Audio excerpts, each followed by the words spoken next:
신호, 큐, 반복 행동, 루틴, 보상, 리워드.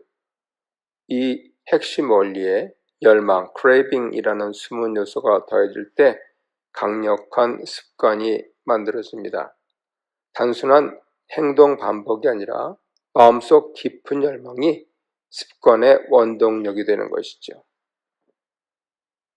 클로드 홉킨스와 펩소던트가 있습니다. 1900년대 광고가 막 성장하던 시대에 홉킨스는 치태를 없애면 아름다운 미소를 얻을 수 있다라는 메시지로 치약 펩소던트를 대히트시켰습니다. 혀로 치아를 만져보세요 라는 신호를 만들었죠. 그리고 아름다운 치아라는 보상을 제시했습니다. 그런데 진짜 성공 원인은 입안이 시원하고 얼얼한 감각이었죠. 양치 후의 상쾌함을 소비자들이 열망하게 만든 것이죠. 결국 양치질이 전 국민의 습관으로 자리 잡게 되었습니다. 습관은 신호와 보상 사이에 열망이 작동할 때 완성된다가 핵심입니다. P&G의 페브리즈는 처음에는 실패했습니다. 1990년대 P&G는 모든 냄새를 제거하는 페브리즈를 개발했죠. 요즘도 많이 쓰이죠. 처음에는 악취 제거에 초점을 맞췄지만 사람들은 자신의 집에서 냄새가 나는 것을 의식하지 못해서 큐가 들어가지 못했습니다. 이후 마케팅 방향을 바꿔서 청소를 마친 뒤에 상쾌한 향기로 마무리한다 라는 기분의 보상으로 전환했죠. 냄새 제거가 아니라 좋은 향기를 열망하게 만든 것이죠. 그 결과는 폭발적인 성공이고 오늘날도 청소 후 필수품입니다. 보상은 감각적 만족뿐 아니라 감정적 열망이어야 한다가 핵심입니다. 볼프람 슐츠 교수가 원숭이 실험을 했는데요. 보상을 예측하는 기대감이 습관을 강화시킨다 하는 것을 캠브리지 대학에서 증명했습니다. 실험 원숭이는 블랙베리 주스를 받기 전에 이미 뇌에서 쾌락 신호가 나타나는 걸 보여줬죠. 즉, 보상 그 자체보다 기대가 행동을 강화한 것입니다. 흔히 이메일 알림음, 커피향, 운동 후 성취감에 끌리는 것도 같은 이유죠. 뇌는 보상을 예측하는 신호를 보면 자동으로 열망을 느끼는 것입니다. 열망은 단순한 욕심이 아니라 뇌가 예측하는 희망의 반응이다가 핵심입니다. 성경은 인간의 습관과 열망에 대해 깊이 통찰하는 하나님 말씀입니다. 하나님은 단순한 규칙이 아니라 마음의 방향을 바꾸심으로 삶을 새롭게 하시죠. 세 가지 사례 보겠습니다. 출애굽기 16장에 하나님의 신호와 보상이 나옵니다. 만나를 통해서요. 하나님은 매일 아침 만나를 내리시며 아침마다 규칙적 신호를 주셨습니다. 단순한 음식 공급이 아니라 하나님께 의존하는 삶을 열망하게 하셨습니다. 이스라엘 백성은 처음에는 불평했지만 점점 하나님의 신실한 공급을 기다리는 습관으로 변화됐죠. 영적 습관은 단순한 행동 반복이 아니라 하나님을 기대하는 마음, 열망에서 자란다 하는 것이 핵심입니다. 시편 63편 1절에서 다윗은 새벽 기도합니다. 하나님이여, 주는 나의 하나님이시라. 내가 주를 간절히 찾되. 다윗은 새벽마다 하나님을 찾는 반복된 행위를 통해 하나님과의 친밀함이라는 보상을 경험했습니다. 그는 단순히 의무로 기도한 것이 아니라 하나님 임재의 기쁨을 열망했기 때문에 지속할 수 있었죠. 지속되는 신앙 습관의 중심에는 거룩한 열망이 있다는 것이 핵심입니다. 빌립보 3장 7절 이하를 보면 사도 바울의 변화가 나옵니다. 잘못된 열망에서 거룩한 열망으로요. 바울은 율법적 의로움이라는 세속적 열망을 버리고 그리스도를 아는 지식의 가치를 열망했습니다. 그의 삶 자체가 그리스도를 본받고 닮아가는 습관으로 재형성되었죠. 그는 푯대를 향하여 달려가노라 말하며 하나님 나라를 향한 지속적 열망이 자신의 행동을 이끌었다고 고백했습니다. 진정한 변화는 잘못된 열망을 버리고 하나님을 향한 새 열망으로 교체될 때 시작된다 하는 것이 핵심입니다. 신앙적으로 적용해보면 열망의 방향을 거룩하게 재설정하십시오. 세상적 열망은 성공, 인정, 편안함, 즉각적 쾌락, 자아중심의 습관이라면 거룩한 열망은 하나님 임재, 말씀, 사랑, 영원한 기쁨, 하나님 중심 습관입니다. 하나님은 인간의 열망 자체를 없애지 않으시고 그 방향을 거룩하게 돌리십니다. 따라서 신앙의 성숙은 무엇을 열망하느냐에 달려 있습니다. 말씀 묵상, 예배, 기도, 섬김도 모두 거룩한 열망이 습관으로 자리 잡을 때 지속될 수 있습니다. 결론입니다. 거룩한 습관은 거룩한 열망에서 시작됩니다. 블러드 홉킨스가 시원한 감각의 열망으로 양치 습관을 만들었고, 피엔즈는 향기의 열망으로 청소 문화를 바꿨다면 신앙인은 하나님을 향한 열망으로 영적 습관을 형성해야 합니다. 하나님을 열망하는 마음이 있을 때 기도는 반복이 아니라 기쁨이고, 예배는 의무가 아니라 은혜이고, 섬김은 부담이 아니라 기쁨의 습관이 되는 것이죠. 마태복음 6장 21절입니다. 너희 보물 있는 그곳에는 너희 마음도 있느니라. 마무리 3포인트입니다. 습관의 구조는 신호, 반복, 그리고 보상 플러스 열망. 성경의 원리는 하나님은 마음의 열망을 새롭게 하심으로 거룩한 습관을 만드신다. 실천의 길은 세속적 욕망을 버리고 하나님 임재를 열망하라. 그때 삶은 자연스럽게 변화된다 입니다. 제3장 반복, 습관을 바꾸기 위한 황금률입니다. 주제 개요는 습관은 바뀔 수 있다. 신호는 그대로, 행동만 바꾸라입니다. 습관은 제거할 수 없죠. 다만 바꿀 수 있을 뿐입니다. 같은 신호, 표와 같은 보상, 리워드를 유지하면서 반복 행동, 루틴만 바꾸면 습관은 변화될 수 있습니다. 몇 가지 예를 듭니다. 토니 던지 감독이었죠. 1990년대 NFL 최약체였던 템파베이 버커니어스는 토니 던지를 감독으로 맞이합니다. 던지 감독은 승리를 위한 비결로 선수들이 생각하지 않고 자동적으로 반응하도록 훈련하는 것을 제시했습니다. 그는 새로운 습관을 강요하지 않고 기존의 신호와 보상은 그대로 두되 반복 행동만 수정했습니다. 예를 들어 수비수가 상대의 움직임을 보고 생각하지 말고 정해진 반응을 하도록 훈련한 것이죠. 결과적으로 팀은 점차 변화했고 10년 연속 플레이오프 진출과 최초의 슈퍼볼 우승 흑인 감독이라는 역사를 세웠습니다. 나쁜 습관은 사라지지 않습니다. 다만 다른 행동으로 교체될 뿐입니다. 두 번째로 알코올 중독자 모임, AI 모임이 있죠. 습관은 바꿀 수 있다. 1934년 빌 윌슨은 알코올 중독에서 벗어나며 익명의 알코올 중독자 모임 AA를 창립했습니다. AA의 핵심은 심리치료나 약물이 아니라 습관의 구조를 교체하는 것이었습니다. 스트레스, 외로움 같은 술을 마시게 하는 신호는 그대로 두되 새로운 반복 행동, 모임 참석, 대화, 기도를 통해서 위안, 연결감 같은 보상을 얻도록 유도했습니다. 이렇게 오늘날도 수천만 명이 알코올 중독에서 벗어나고 있습니다. 술에 대한 열망을 없애는 것이 아니라 그 열망을 다른 방식으로 채우는 것이죠. 세 번째로, 새로운 습관은 믿음으로 완성된다.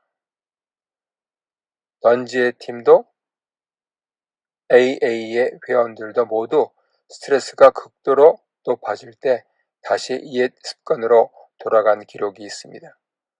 과학자들은 그 이유를 찾아냈습니다. 단순한 행동 변화만으로는 부족하며 믿음이 있어야 변화가 지속된다는 사실이죠. AA의 마지막 단계는 이렇게 선언합니다. 우리가 깨달은 대로 우리의 의지와 삶을 하나님께 맡긴다. 믿음이란 단지 종교적 신념이 아니라 나의 삶이 더 나아질 수 있다는 확신, 나는 새롭게 될 수 있다는 믿음입니다.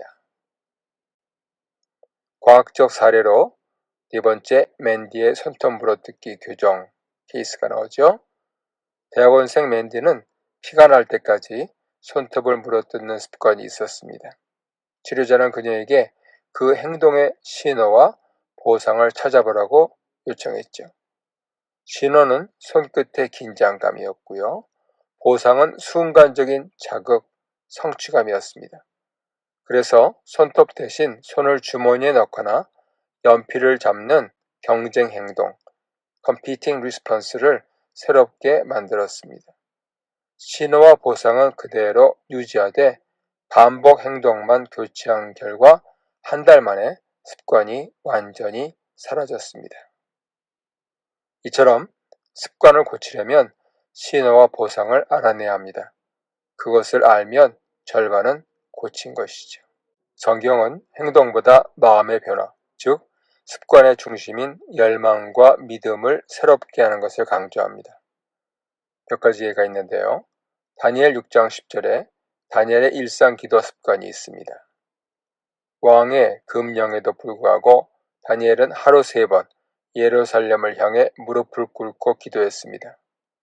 신호는 정해진 시간이고요. 반복 행동은 기도입니다.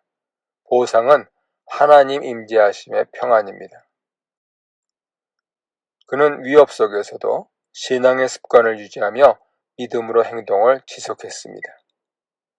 다니엘의 믿음은 습관을 지탱하는 힘이었죠. 두 번째로 요한복음 21장 15절에 나오는 베드로의 변화입니다. 베드로는 과거 두려움 신호에서 예수님을 부인했습니다. 우리라도 다 그렇게 했을 거예요. 그러나 부활하신 예수님은 3번 그를 회복시키시며 새로운 반복 행동, 내 양을 먹이라를 주셨습니다. 신호는 부끄러움과 실패의 기억이었고요. 보상은 사명의 회복이었습니다. 믿음이 새로워지자 베드로의 행동도 새롭게 되었습니다. 믿음이 회복되면 행동도 새롭게 반복됩니다. 에베소서 4장 22절 이하에 사도 바울의 새 사람 훈련이라고 말할 수 있는 부분이 나옵니다. 옛사람을 벗어버리고 새 사람을 입으라. 너희 마음이 새롭게 되어 하나님을 따라 의와 진리의 거룩함으로 지으심을 받으라. 신호는 죄와 유혹이고요. 반복 행동은 말씀 묵상과 성령께 순종입니다. 보상은 새 생명과 자유죠. 바울은 행동의 변화가 아닌 마음의 믿음과 방향 전환을 강조하고 있습니다. 실천적 적용으로 신앙 안에서의 습관 교체 3단계. 1. 신호를 인식하라. 나를 유혹하거나 불안하게 만드는 패턴을 알아차린다. 시험을 당할 때마다 도망치지 말고 먼저 멈춘다. 2. 반복 행동을 교체한다. 이전 행동을 대신할 선한 행위를 정한다. 불안할 때 말씀을 읽고 외로울 때 기도한다. 3. 믿음을 세워라. 새로운 행동이 지속될 수 있도록 믿음과 공동체를 세운다. 하나님은 나를 새롭게 하신다는 확신으로 행하라 입니다. 결론입니다. 습관은 믿음으로 완성된다. 토니 던지는 반복된 믿음의 행동으로 패배의 습관을 이겼습니다. AA는 공동체의 믿음으로 중독의 습관을 이겼습니다. 신앙인은 하나님을 믿음으로 죄의 습관을 이깁니다. 하나님이 시작하신 선한 일을 그리스도 예수의 날까지 이루실 줄을 우리는 확신하노라. 빌립보서 1장 6절. 요약입니다. 습관의 황금률, 같은 신호 보상 아래 반복 행동을 바꾸라. 믿음의 힘, 진정한 변화는 믿음이 있을 때 지속된다. 성경적 습관, 다니엘의 기도, 베드로의 사명, 바울의 새 사람처럼 믿음이 습관을 만듭니다. 하나의 핵심 습관이 인생을 바꾼다. 작은 승리의 힘. 빌립보서 3장 13, 14절입니다. 왜 우리는 변화에 실패합니까?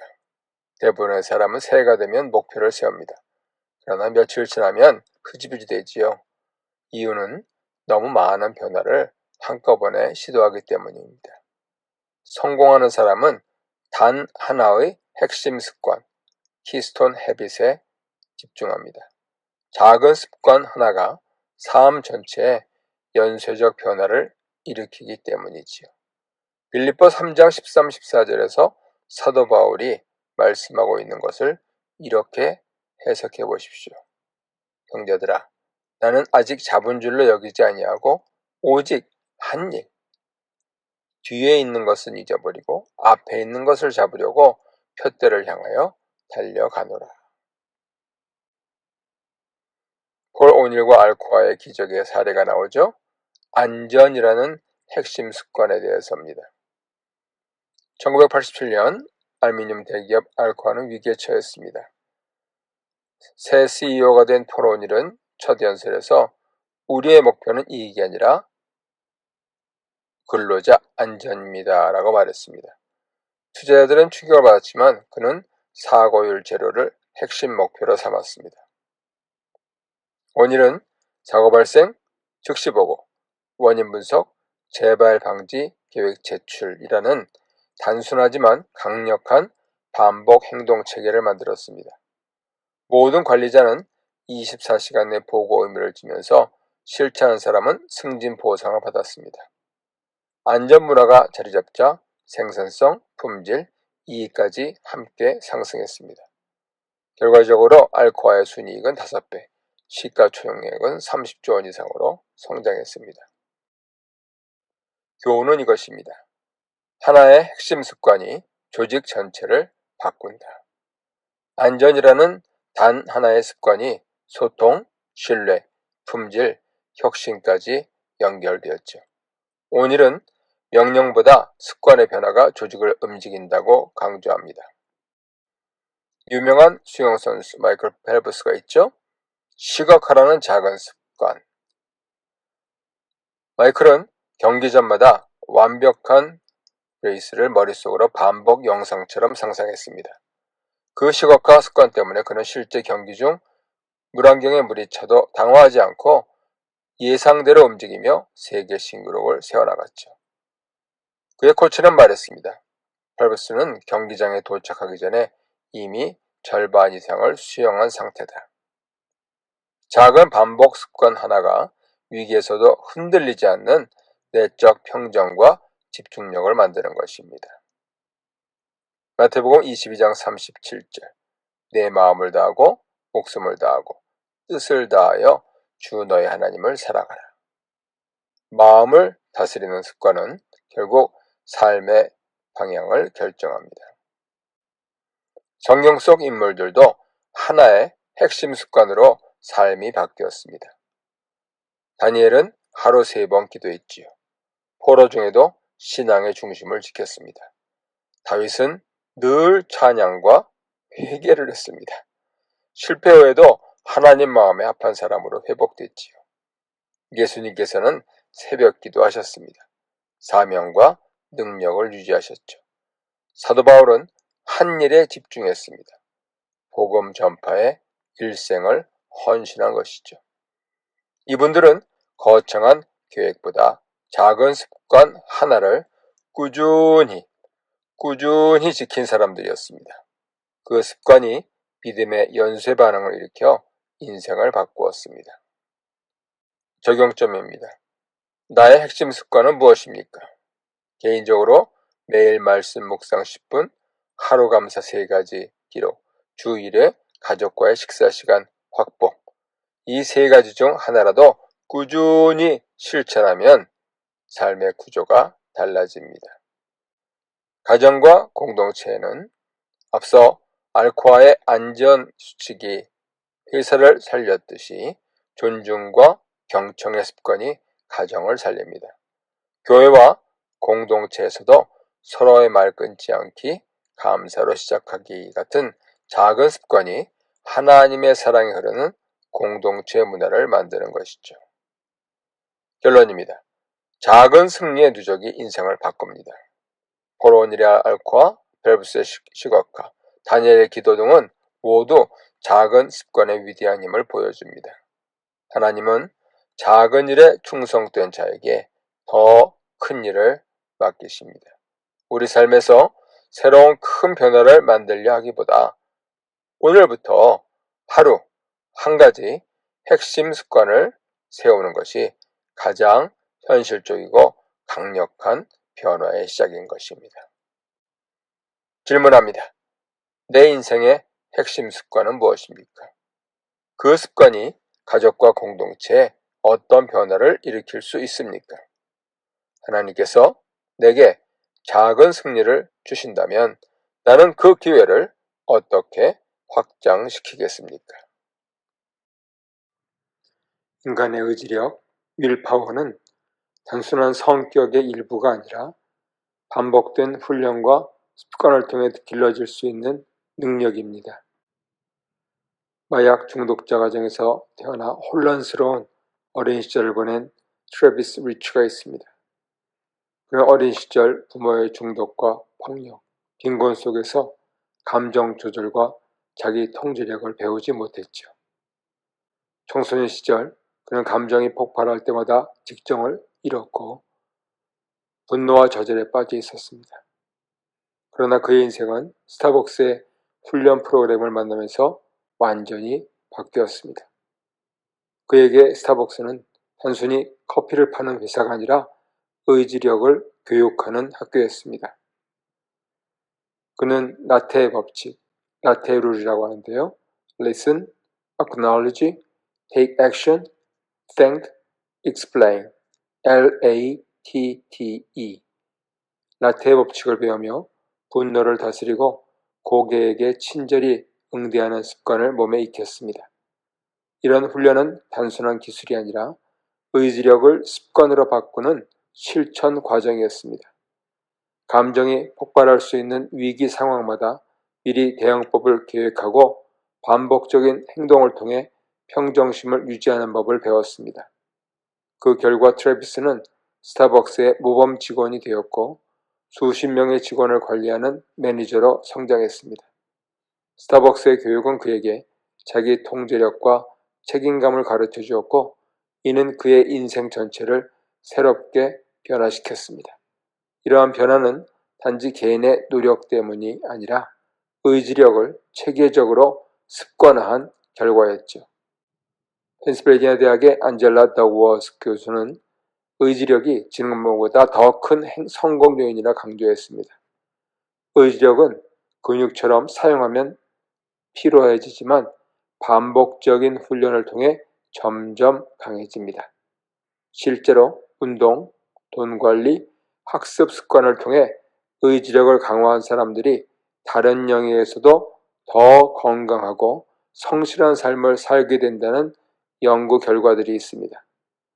한 영역에서 훈련된 자제력은 삶의 전반으로 확산되는 힘을 가집니다.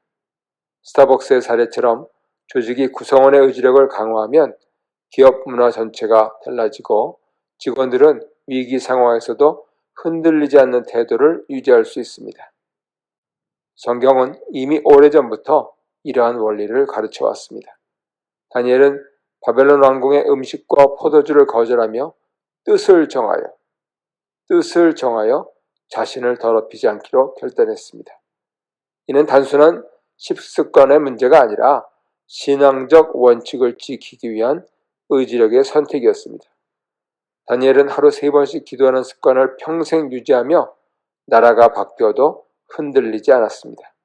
그의 의지력은 한순간의 결심이 아니라 하나님과의 관계에서 형성된 거룩한 습관이었습니다.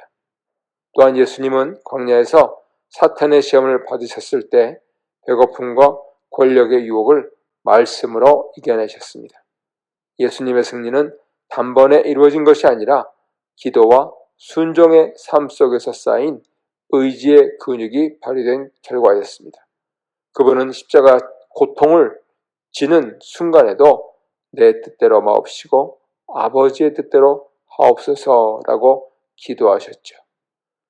의지력의 결정은 바로 하나님 뜻에 순종하려는 믿음의 결단입니다. 사도 바울 또한 자신을 운동장에서 달리는 선수로 비유하면서 내가 내 몸을 쳐 복종하게 함이라고 말했습니다. 그는 영적 훈련에서도 훈련과 절제가 필요함을 강조했습니다. 믿음의 경주는 순간적인 열정이 아니라 꾸준한 의지의 습관화를 통해 완성됩니다. 세상 기업의 성공 원리에서도 성경의 신앙적 삶 속에서도 공통된 진리를 발견할 수 있죠. 의지력은 타고나는 것이 아니라 반복된 실천을 통해 길러지는 것입니다. 하나님께서 주신 성령의 도움 속에서 우리의 의지는 점점 강해지고 선한 습관으로 형성될 때 시험과 유혹을 이길 수 있습니다. 트래비스가 과거의 상처를 극복하고 새로운 삶을 살게 되었듯이 다니엘과 바울이 하나님 앞에서 자기 자신을 다스렸듯이 우리도 매일의 작은 결단과 실천 속에서 의지력을 믿음의 습관으로 변화시킬 수 있습니다. 결국 의지력은 인간의 힘을 넘어 하나님이 주신 회복과 성숙의 도구입니다. 그것은 실패와 좌절 속에서도 다시 일어서게 하는 내적 힘이며 믿음의 사람을 세상의 빛으로 세우는 영적 에너지입니다. 우리가 매일의 삶 속에서 작은 일에 충실하고 유혹 앞에서 말씀을 붙잡으며 반복된 선한 습관을 실천할 때 하나님께서 우리의 의지를 사용하여 새로운 인생과 공동체를 세우시는 은혜의 도구로 만드실 줄 믿습니다. 습관이 조직을 살리기도 죽이기도 합니다. 조직의 습관이 얼마나 강력한 힘을 갖고 있는지 세 사례를 통해 봅시다. 첫 번째, 로즈아일랜드 병원의 의료사고입니다. 미국 최고 수준의 병원에서 86세 노인이 뇌출혈로 응급수술을 받던 중 의사가 뇌의 반대편을 절개하는 치명적 실수를 저지르고 결국 환자는 사망했습니다.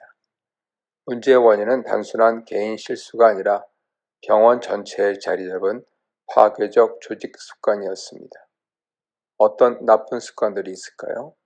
의사와 간호사의 갈등, 무시와 적대감, 위험을 알면서도 침묵하도록 만드는 문화, 안전 절차를 형식으로만 여기고 지키지 않는 분위기, 부서 간 책임 회피, 문제를 제기하면 불이익이 온다는 공포. 이런 왜곡된 평화, 휴전 속에서 결국 중요한 순간에 아무도 책임있게 행동하지 못했고 조직의 잘못된 습관이 환자의 생명을 앗아갔습니다. 사무엘상 13장 15장을 보면 사울왕의 습관이 이스라엘을 위기로 몰아버리는 예가 나오지요. 사울은 처음에는 겸손했지만 시간이 지나며 서둘러 제사하고 불순종이죠. 하나님 명령을 부분적으로만 순종하는 습관을 갖게 되었습니다. 그의 반복되는 작은 불순종은 결국 나라 전체를 위기로 몰고 갔습니다. 작은 잘못된 습관이 개인뿐 아니라 공동체 전체를 위기로 몰아넣는 것입니다. 두 번째는 왜 똑똑한 사람들이 모여도 멍청한 결정을 내릴까요? 경제학자 넬슨과 윈터는 기업이 이성적으로 움직이지 않는 이유를 이렇게 설명합니다. 조직은 공식 규칙보다 반복되는 습관으로 움직인다. 사람들은 매뉴얼보다 몸에 밴 행동 패턴을 따릅니다. 부서 간 경쟁, 인정 욕구, 암묵적 협력 등이 합쳐져 하나의 조직 기억이 되지요. 이 습관은 평소에는 회사를 굴러가게 하지만 위기 상황에서는 오히려 최악의 결과를 만듭니다. 로드아일랜드 병원도 간호사는 의사에게 대들지 않는다는 잘못된 휴전 습관 때문에 비극이 생겼던 것입니다. 사사기의 예는 이스라엘의 반복된 악습을 여실히 보여줍니다. 하나의 패턴이죠. 범죄, 징계, 부르짖음, 구원, 그리고 다시 타락. 백성들은 이 악순환의 습관을 끊지 못해서 매번 같은 실수를 반복했습니다. 반복되는 습관이 결국 인생의 방향을 결정합니다. 세 번째로 런던 킹스크로스 지하철 화재, 책임 없음이라는 습관이 만든 참사의 기록이 있습니다. 1987년 런던 지하철역 화재는 31명 사망이라는 대참사로 이어졌습니다. 사고가 커진 진짜 이유는 직원들이 자기 업무 외의 일에는 절대 개입하지 않는 습관, 부서 간 철저한 구획, 누구도 전체 책임을 짊어지지 않죠? 소방장비 사용법도 몰랐습니다. 위험을 보고도 큰일 아니다라며 보고하지 않는 문화, 문제를 발견하고도 허락 없이는 못한다는 관행, 이처럼 여러 작은 잘못된 습관들이 모여 폭발적 재난을 만들었습니다. 사무엘하 11장에 보면 다윗 왕의 죄가 나오죠. 우리아 사건인데요. 침묵과 방관의 비극입니다. 왕의 잘못을 알고도 아무도 말하지 않는 분위기, 그리고 요압과 신하들의 이러한 침묵은 결국 무고한 사람, 더구나 용사의 죽음으로 이어졌습니다. 책임을 회피하고 침묵이 반복되는 공동체는 결국 큰 재앙을 맞습니다. 그렇다면 습관을 어떻게 바꿀 수 있을까요? 위기를 기회로 만드는 리더십입니다. 로드아일랜드 병원은 반복되는 의료사고가 사회적 비난을 일으키자 혁신을 시작했습니다. 위기가 조직 습관을 바꾸는 황금 기회로 삼은 것이죠. 모든 수술을 하루 연기하고 전체 직원 재교육에 들어갔습니다. 팀워크와 중간 확인 절차를 의무화했습니다. 수술 상황의 비디오 기록과 익명 보고 시스템을 도입했습니다. 간호사, 의사 공동 책임 구조를 도입한 결과 새 수칙 시행 후 단 한 건의 의료사고도 발생하지 않게 되었습니다.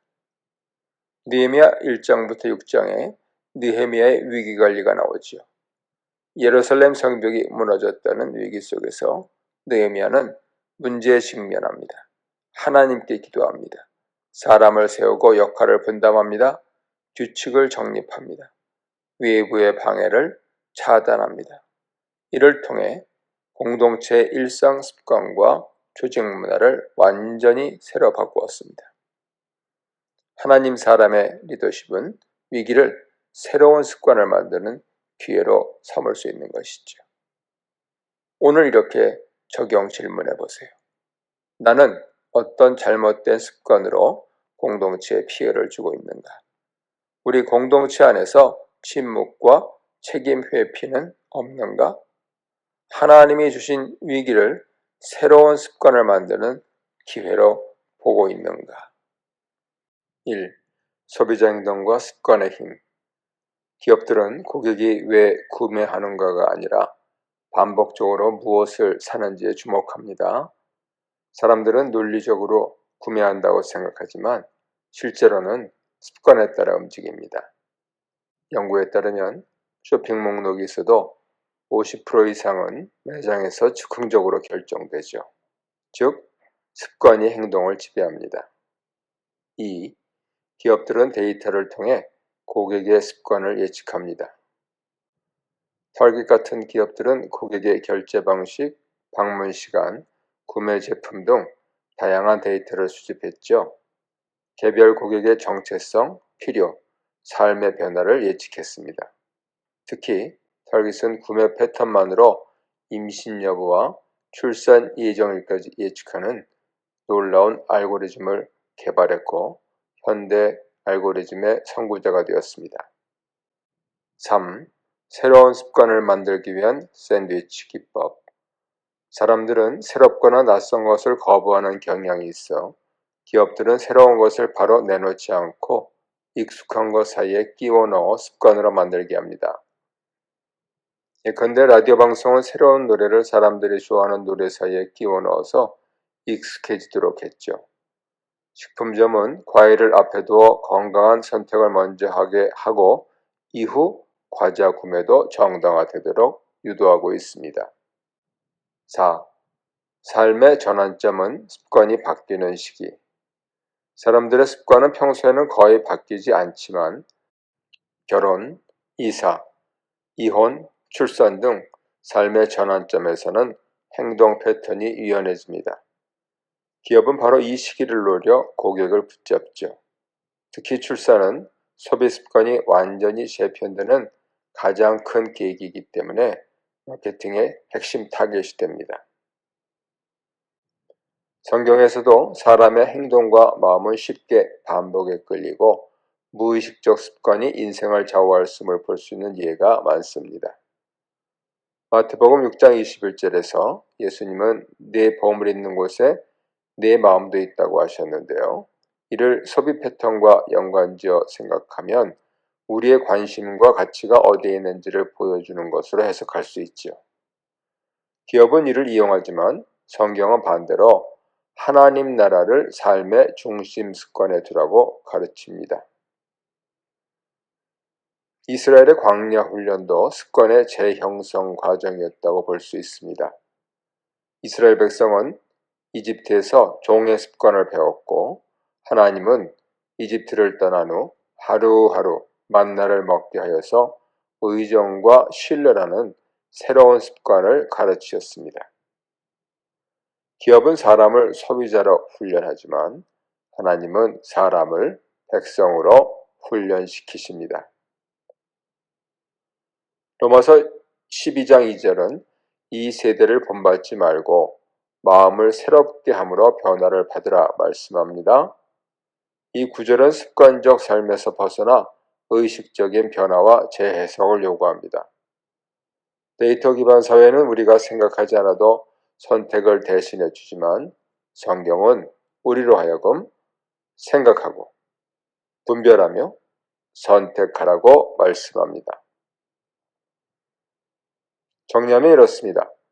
현대 기업은 습관을 이용해 고객을 통제하려 하지만 하나님은 진리와 사랑으로 우리의 습관을 새롭게 하십니다. 따라서 신자는 소비 습관뿐 아니라 말, 기도, 관계, 시간 사용에서도 의식적이고 성경적 습관을 형성하는 것이 옳습니다. 이렇게 적용 질문하면 어떨까요? 나는 무의식적 소비 습관에 끌려 살고 있는가? 아니면 의식적으로 선택하고 하나님 나라의 가치에 따라 행동하는가? 핵심 결론은 이것입니다. 사회 변화는 세 단계로 이루어집니다. 1. 강한 연대, 친밀한 관계에서 시작됩니다. 2. 약한 연대, 공동체의 기대와 압력으로 확산됩니다. 3. 새로운 습관, 정체성을 바꾸며 지속성을 만듭니다. 이 세 단계가 결합될 때 작은 행동은 개인을 넘어 사회를 변화시키는 힘을 갖게 됩니다. 이는 시민권 운동에서도 교회 갱신에서도 동일하게 작동하는 원리입니다.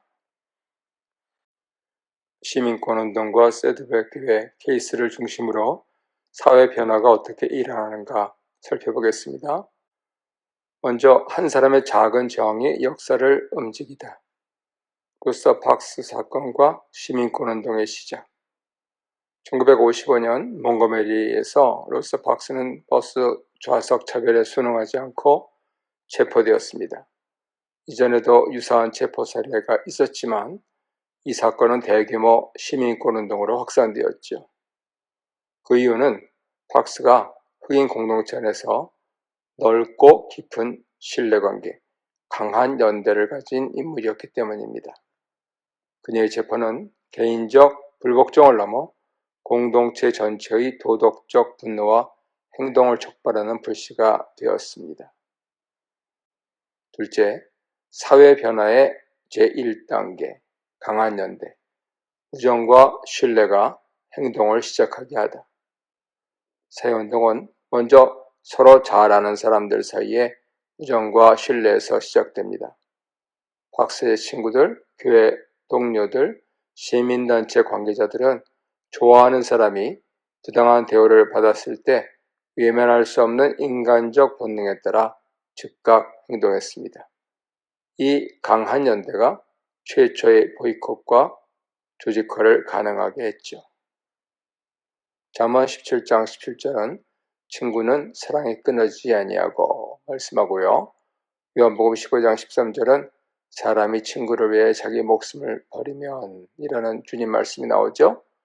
로마서 12장 15절에서는 즐거워하는 자들과 함께 즐거워하고 우는 자들과 함께 울라. 사도 바울 말씀합니다. 셋째로 사회 변화의 제2단계, 약한 연대.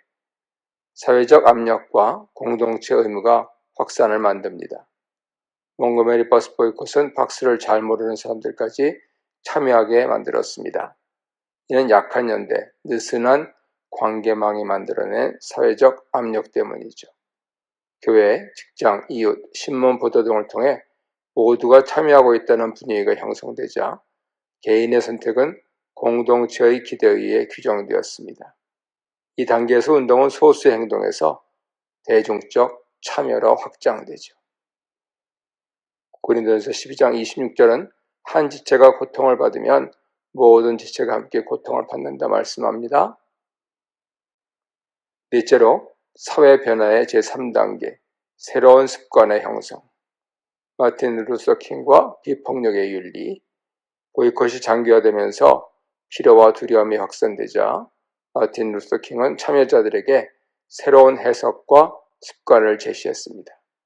투쟁은 단순한 권리 쟁취가 아니라 비폭력, 사랑, 용서라는 기독교적 삶의 방식이라는 재정의였죠. 이 새로운 습관은 운동을 일시적 사건이 아니라 지속 가능한 정체성의 실천으로 전환시켰습니다. 마태복음 5장 44절은 너희 원수를 사랑하며 너희를 박해하는 자를 위해 기도하라 말씀하고요. 로마서 12장 21절은 악에게 지지 말고 선으로 악을 이기라 말씀합니다. 갈라디아 6장 9절은 선한 일을 하다가 낙심하지 말라고 하죠. 다섯 번째로 같은 원리의 현대적 적용, 셀즈백 교회 케이스입니다. 릭 워렌과 교회 성장의 사회적 습관인데요. 릭 워렌은 시민권운동의 구조와 유사한 원리를 교회에 적용했습니다. 1. 먼저 대형 예배와 열린 문화로 약한 연대를 형성하고 2. 소그룹을 통해 강한 연대를 만들며 3. 마지막으로 묵상, 기도, 헌신, 소그룹 참여라는 영적 습관을 체계화했습니다. 그 결과 세들백 교회는 지도자 개인의 카리스마가 아니라 신도 스스로 작동하는 신앙의 습관을 가진 공동체로 성장했죠. 핵심 결론은 이것입니다. 사회 변화는 세 단계로 이루어집니다. 1. 강한 연대, 친밀한 관계에서 시작됩니다. 2. 약한 연대, 공동체의 기대와 압력으로 확산됩니다. 3. 새로운 습관, 정체성을 바꾸며 지속성을 만듭니다. 이 세 단계가 결합될 때 작은 행동은 개인을 넘어 사회를 변화시키는 힘을 갖게 됩니다. 이는 시민권 운동에서도 교회 갱신에서도 동일하게 작동하는 원리입니다. 인간의 행동은 어디까지가 선택이고 어디까지가 습관일까요? 강력한 습관에 지배된 행동에 우리는 어느 정도까지 책임을 물을 수 있을까요? 또 극단적 사례가 있습니다. 도박 중독에 빠진 평범한 주부 앤지 바크만, 수면 중 아내를 살해한 몽유병 환자 브라이언 토머스입니다. 먼저 앤지 바크만 케이스를 보죠. 선택처럼 보이는 습관의 예입니다. 출발점은 외로움과 공허. 앤지는 전형적인 전업주부로 아이들이 성장하고 남편이 바쁜 삶을 살게 되면서 정체성의 공백과 외로움을 경험했습니다. 내가 특별하다고 말할 수 있는 것이 없다는 감정이 반복적으로 쌓였죠. 첫 카지노 경험, 무료 음료, 음악, 환대, 즉각적 흥분, 강력한 보상이었습니다. 단순한 오락이 정서적 보상 장치로 기능하기 시작했죠. 습관 고리의 형성. 신호는 외로움, 인정받지 못한다는 감정, 스트레스였고요. 반복 행동은 카지노 방문, 블랙잭이었습니다. 보상은 흥분, 성취감, 나는 잘하는 게 있다는 감각이었죠. 시간이 지나면서 앤지는 의식적 판단 없이 자동 반응 상태에 가까워졌습니다. 통제의 붕괴, 자신만의 규칙을 세웠으나 점점 무력화되었죠. 부모의 병환, 사망, 상속에 따라서 감정적 충격과 거액의 자금이 생겼습니다. 카지노 기업의 정교한 파블로프식 마케팅이 습관을 더욱 강화했습니다. 결국 수십만 달러를 잃고 파산과 법적 분쟁에 이르게 됩니다. 핵심 포인트는 이것입니다. 앤지는 처음에는 선택했으나 어느 순간부터는 선택할 수 없는 상태에서 행동했습니다. 그러나 법은 그녀를 책임 있는 개인으로 판결했습니다. 두 번째 사례는 습관처럼 작동한 본능입니다. 브라이언 토머스는 슬립 테러라고 그러죠. 야경증 상태에서 침입자로 착각한 아내를 목줄라 살해했습니다. 깨어난 후 자신의 행동을 전혀 기억하지 못했죠. 신경학적 설명으로는 야경증 상태에서는 전전두피질, 판단 이성, 도덕을 판단하는 부위죠. 전전두피질을 포함한 고동인지 기능은 꺼집니다. 뇌관과 기저핵 등 가장 원초적인 습관, 본능회로만 작동합니다. 즉, 판단 없는 행동, 선택 없는 반응만 주어지는 것이죠.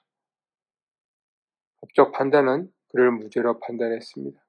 이유는 의식적 선택이나 의도가 전혀 없었기 때문이죠. 더 큰 피해를 낳은 사람은 무죄였고 스스로 파괴한 사람은 유죄였습니다. 역설이죠. 이렇게 질문할 수 있습니다. 우리는 습관과 책임을 너무 단순하게 구분하고 있지 않은가? 자유의지는 한순간에 있다, 없다로 판단될 수 있는가? 결론적 메시지입니다. 1. 습관은 단순한 반복이 아니라 신경학적 구조다. 2. 어떤 습관은 의지를 압도할 정도로 강력하다. 3. 그러나 사회와 법은 여전히 깨어 있었는가, 선택했는가를 기준으로 책임을 묻습니다. 4. 그렇게 습관을 바꾸는 일은 도덕 이전의 문제이며 환경, 공동체, 구조의 개입이 필수적입니다. 사사기 16장에 보면 삼손의 몰락이 나옵니다. 무엇보다 반복되는 습관이었죠. 삼손은 반복적으로 자신을 파괴하는 선택을 합니다.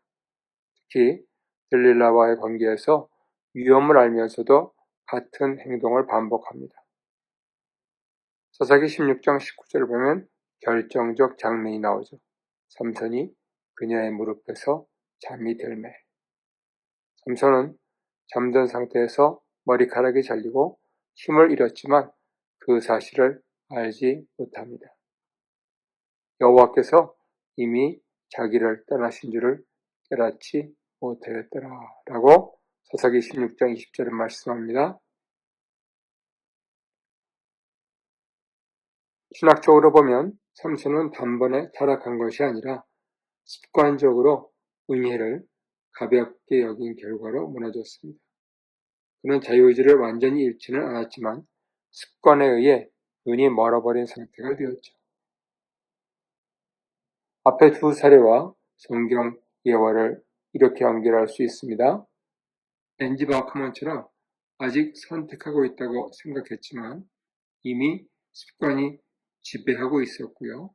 브라이언 토머스와는 달리 의식은 있었지만 분별력은 무너진 상태였죠. 성경은 인간을 항상 자유로운 존재로도 완전히 기계적인 존재로도 보지 않습니다. 오히려 인간은 습관 속에서 서서히 자유를 잃어갈 수 있는 존재임을 기억하게 합니다. 습관에 대해서 원리를 알면 빨리 고칠 수 있나 하는 것이 가장 자주 제기되는 질문입니다. 대답은 간단합니다. 빠른 비결은 없습니다. 그러나 실제로 작동하는 기본 틀은 있습니다. 습관을 바꾸는 공식은 하나가 아니라 사람과 행동만큼 다양하며 처방이 아니라 실험 가능한 원칙에 따라 행동하는 것이 중요합니다. 습관의 기본 구조, 습관고리라고 하는데요. 신경학적 고리에 따릅니다. 신호, 반복 행동, 보상. 이 고리를 정확히 파악하지 못하면 의지력은 번번이 실패하고 다음엔 다를 거야 라는 자기 기만만 반복됩니다. 좋은 습관을 위한 4단계 법칙이 있습니다. 1단계, 반복 행동을 찾아라. 가장 눈에 잘 띄는 요소인데요. 내가 바꾸고 싶은 바로 그 행동입니다. 오후가 되면 무의식적으로 쿠키를 먹는 그러한 행동이 체중 증가와 죄책감을 유발하죠. 중요 포인트는 반복 행동을 명확히 규정하지 않으면 습관은 막연한 문제로 남습니다. 두 번째 단계로 다양한 보상으로 실험해보라. 핵심 질문은 내가 진짜 원하는 보상은 무엇인가 하는 것입니다. 흔히 쿠키가 먹고 싶어서 라고 생각하지만 실제 열망은 전혀 다른 것일 수 있죠. 실험 방법입니다. 같은 시간, 같은 충동 상황에서 다른 보상을 시도해보는 것이죠.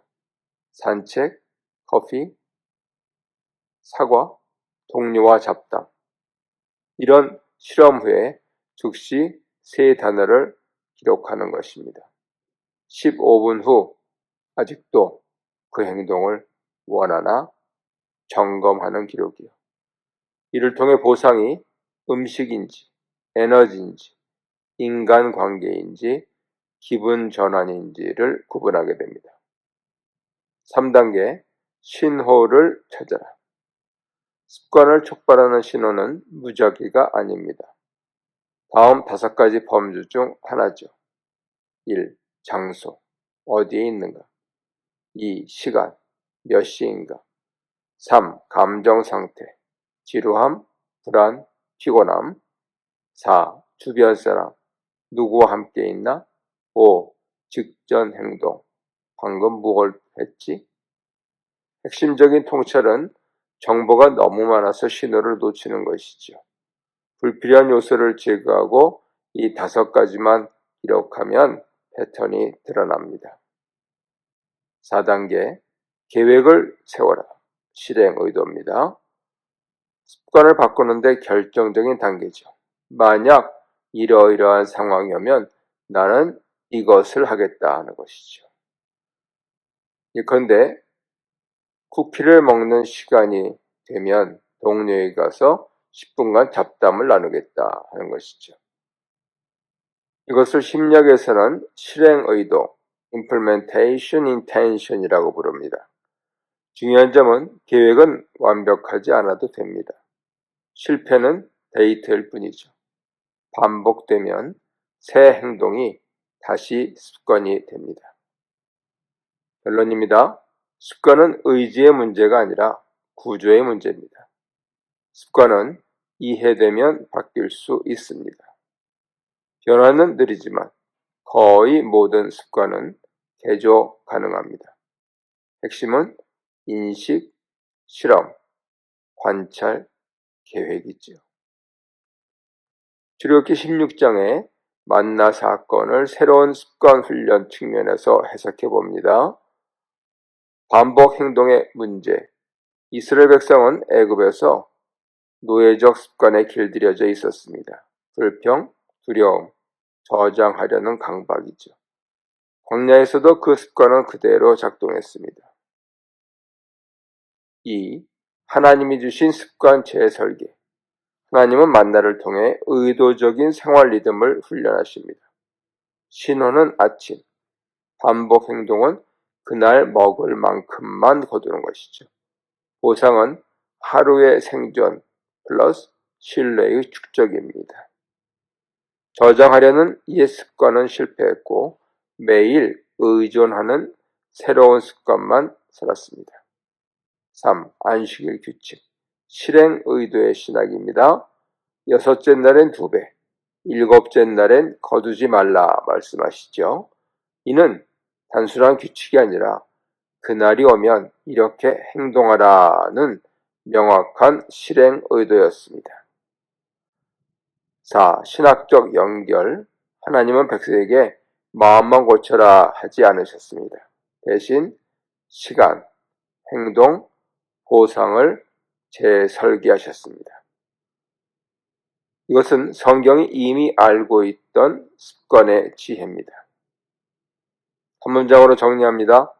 하나님은 인간을 단번에 바꾸지 않으시고 날마다 반복되는 잦은 순종을 통해 새 습관의 사람으로 빚어가십니다.